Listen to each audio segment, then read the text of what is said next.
Halo semua, balik lagi bareng gue Fian Rafe. Dan seperti biasa, di video kali ini gue bakalan lanjutin alur cerita yang sebelumnya pernah gue upload. Dan gak kerasa gue juga udah sampai ke session 25 ya dari kelanjutan Battle Trog The Heaven ini. Tanpa banyak basa-basi lagi, yuk kita langsung check this out aja alur ceritanya.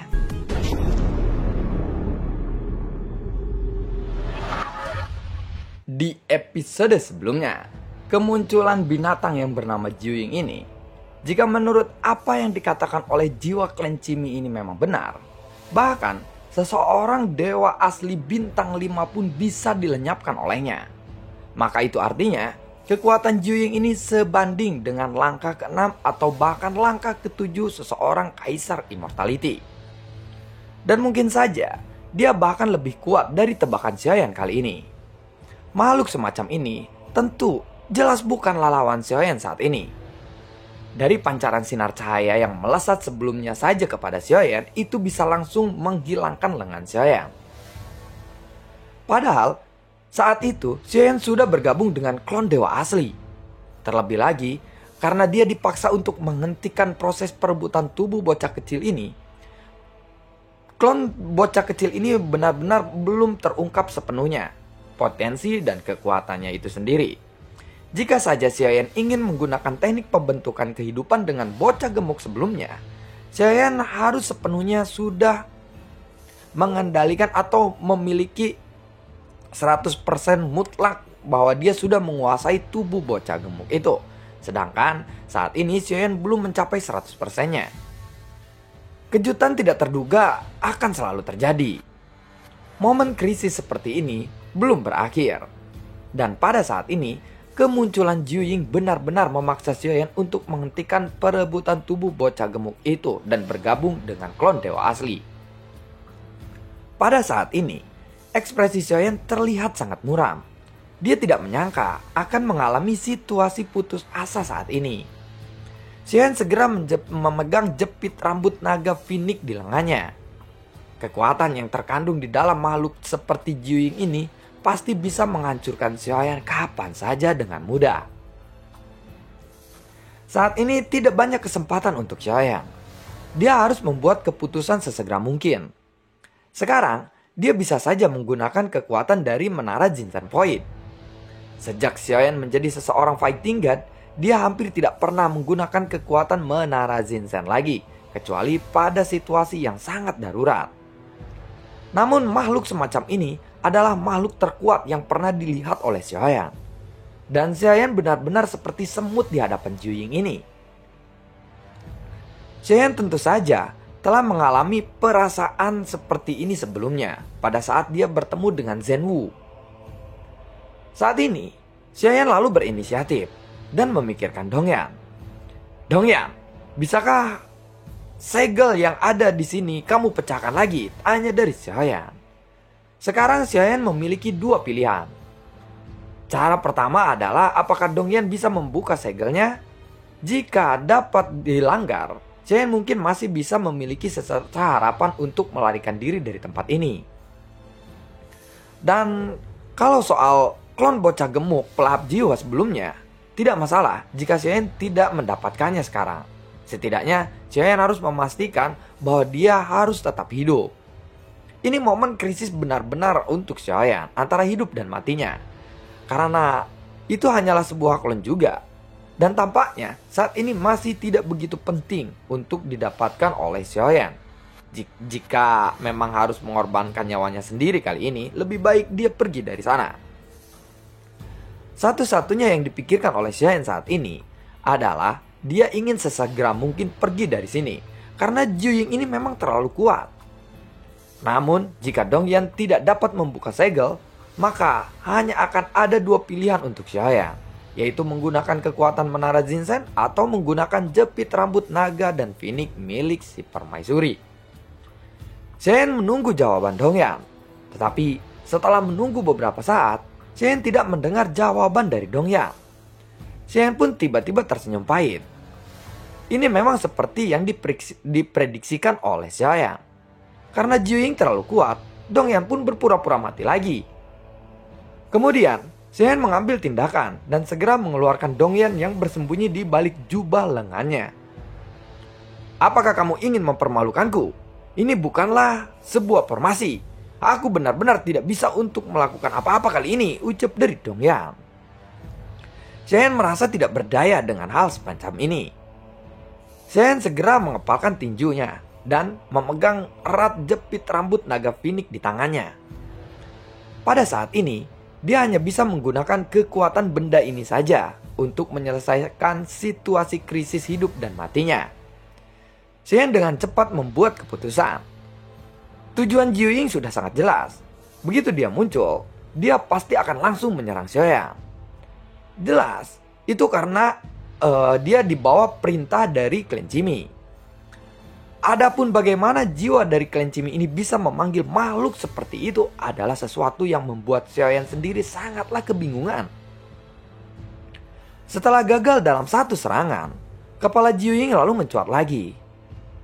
Ini dilakukan untuk meningkatkan kekuatan serangannya, dan dia tidak ingin terlalu lama menyelesaikan Xiaoyan ini. Xiaoyan melihat kepala Jiu Ying yang panjangnya seperti ular sanca atau naga yang mencuat. Satu persatu sinar cahaya itu muncul lagi. Cahaya ini berasal dari keempat kepalanya. Mereka benar-benar mengunci Xiaoyan sepenuhnya dan tidak memberikan kesempatan untuk Xiaoyan bisa menghindarinya. Awalnya aku ingin menyimpan jepit rambut naga dan Phoenix ini untuk membunuh leluhur istana Dewa Berburu. Tetapi aku tidak menyangka aku harus menggunakannya di sini hari ini, gumam dari Xiaoyan. Kekuatan jiwanya pada saat ini telah terbungkus oleh jepit rambut naga dan Phoenix. Xiaoyan merasa bahwa jepit rambut berlapis naga dan Phoenix ini memang mengandung aura yang sangat kuat dan sangatlah tidak jelas. Tentu saja, jika permaisuri berbohong kepadanya, maka dapat diperkirakan hari ini akan menjadi sesuatu yang paling buruk yang pernah terjadi di kehidupan Xiaoyan. Namun, Xiaoyan mungkin masih bisa menggunakan kekuatan menara Jinsen pada akhirnya, jika memang jepit rambut itu telah gagal. Karena untungnya, saat ini Xiaoyan juga tidak berada di dunia Senki. Jadi, Xiaoyan tidak perlu takut untuk menggunakan kekuatan menara Jinsen, atau suatu saat lokasi dari menara Jinsen ini akan terkuak. Baiklah, tidak masalah. Karena kamu ingin benar-benar membunuhku, maka aku hanya bisa menghancurkanmu saja kali ini, ucap dari Xiaoyan. Dia menunjukkan ekspresi tekad yang membara. 4 cahaya itu sudah muncul di mulut mereka. Dan dia melihat bahwa saat ini cahaya itu akan segera bergegas menuju Xiaoyan. Kecepatan dari 4 cahaya itu sangatlah cepat. Dan Xiaoyan hampir tidak memiliki kemungkinan untuk menghindarinya. Karena Xiaoyan merasa bahwa seluruh tubuhnya sedang dibatasi pada saat ini. Entah apa sebabnya, saat ini Jiu Ying hanya menggunakan 4 kepalanya saja. Dan padahal dia memiliki 5 kepala lagi yang belum digunakannya. Matanya menatap ke arah Xiaoyan dengan acuh tak acuh tanpa rasa kasihan sedikit pun. Karena apa yang diharuskan dia adalah untuk segera memenuhi janjinya kepada jiwa klan Jimmy. Tidak peduli apakah itu adalah hal yang baik atau buruk. Dia harus menepati janjinya untuk menghancurkan Xiaoyan atau mengikuti perintah dari jiwa klan Jimmy ini. Buar, keempat cahaya itu lalu melonjak dan langsung menembus udara. Seluruh permukaan laut hitam pun langsung bergejolak liar karena cahaya itu. Sementara itu, mata Xiaoyan memantulkan seberkas cahaya yang bisa langsung membunuhnya meskipun dia telah bergabung dengan klon dewa asli. Xiaoyan perlahan mengangkat telapak tangannya dan memegang jepit rambut naga Phoenix itu. Pada saat ini, di bawah semburan cahaya yang sangat kuat, tubuh Dongyan pun menggigil ketakutan. Dia segera berbalik dan mengintip dari jubah Xiaoyan dengan sangat hati-hati. Awalnya, dia tidak peduli dengan apa yang akan dilakukan oleh Xiaoyan ini. Tetapi pada saat ini, saat melihat 4 cahaya yang muncul dan melesat dengan kecepatan yang sangat tinggi, Dongyan sangat ketakutan. Sehingga jiwanya sepertinya telah menghilang sebelum cahaya itu sampai. Dan matanya yang besar segera berputar, seolah-olah dia ingin pingsan. Dia langsung pingsan setelah itu. Dan dari sinilah sudah tidak ada gerakan sama sekali dari Dongyan. Sebelum cahayanya sampai saja, Dongyan ini sudah pingsan. Kali ini Dongyan benar-benar pingsan tanpa berpura-pura. 4 cahaya itu melesat ke arah Xiaoyan dengan arah yang tidak teratur. Pada saat ini, Xiaoyan tidak lagi mengelak karena Xiaoyan tahu dengan jelas bahwa dia tidak bisa menghindari sinar cahaya itu. Selain itu, terlepas dari Xiaoyan mungkin bisa dikendalikan oleh suatu segel dari Juying atau Xiaoyan ini masih tetap akan sangat sulit untuk melarikan diri, dia benar-benar merasa krisis dan mati saat ini. Karena tidak ada cara untuk melarikan diri kali ini dan tidak ada cara untuk bersembunyi, maka Xiaoyan hanya bisa menyerah atau membunuh Juying. Itu adalah opsi dari Xiaoyan saat ini. Jika dia tidak bisa membunuh Juying, maka dia sendiri yang akan mati. Sinar cahaya itu sudah mendekat ke arah Xiaoyan. Jaraknya hanya tinggal belasan kaki saja jauhnya dari Xiaoyan. Pada saat ini, Xiaoyan sudah siap untuk menggunakan kekuatan jepit rambut naga dan Phoenix. Xiaoyan sedikit menggerakkan jari-jarinya. Dan ketika dia menggertakkan giginya, dia benar-benar sudah siap untuk mengaktifkan kekuatan jepit rambut naga dan Phoenix ini. Namun pada saat krisis seperti ini, tiba-tiba ada sebuah tirai cahaya yang muncul di depannya. Dan 4 cahaya itu langsung membordar-bardir tirai cahaya yang baru saja muncul di depan Xiaoyan ini. Tirai cahaya itu mengubah cahaya Juying dalam sekejap. Dan cahaya Juying pun berlontar ke arah kedua sisi. Xiaoyan pun langsung terkejut. Dia hampir saja menggunakan kekuatan jepit rambut naga dan Phoenix ini. Namun pada saat ini, di depannya sudah ada tirai cahaya yang tipis. Dan ada sosok yang muncul di depannya. Hal yang paling mencolok dari sosok itu adalah kedua telinganya yang runcing di atas kepalanya. Xiaoyan langsung menyusutkan matanya. Dia tiba-tiba mendapatkan firasat yang sangat buruk. Tunggu dulu. Mungkinkah ini adalah Bing Youtu? Ucap dari Xiaoyan sambil menunjukkan ekspresi yang panik dan sangat terkejut. Hei, cacing berkepala 9. Sudah lama kita tidak bertemu. Pada saat ini, sebuah suara pun terdengar dengan sangat santai menghadapi sinar cahaya yang dilepaskan oleh Juying ini. Seolah-olah dia benar-benar akrab dengan Juying ini. Xiaoyan tidak tahu apakah itu suara dari suara laki-laki atau perempuan. Tetapi ketika Xiaoyan mendengar suara ini, dia bisa merasakan bunyi detak jantungnya sendiri. Itu menandakan bahwa Xiaoyan benar-benar sangat panik. Tunggu dulu. Dia benar-benar Bing Youtu, ucap dari Xiaoyan sambil menutup mulutnya. Karena ini dia terkejut.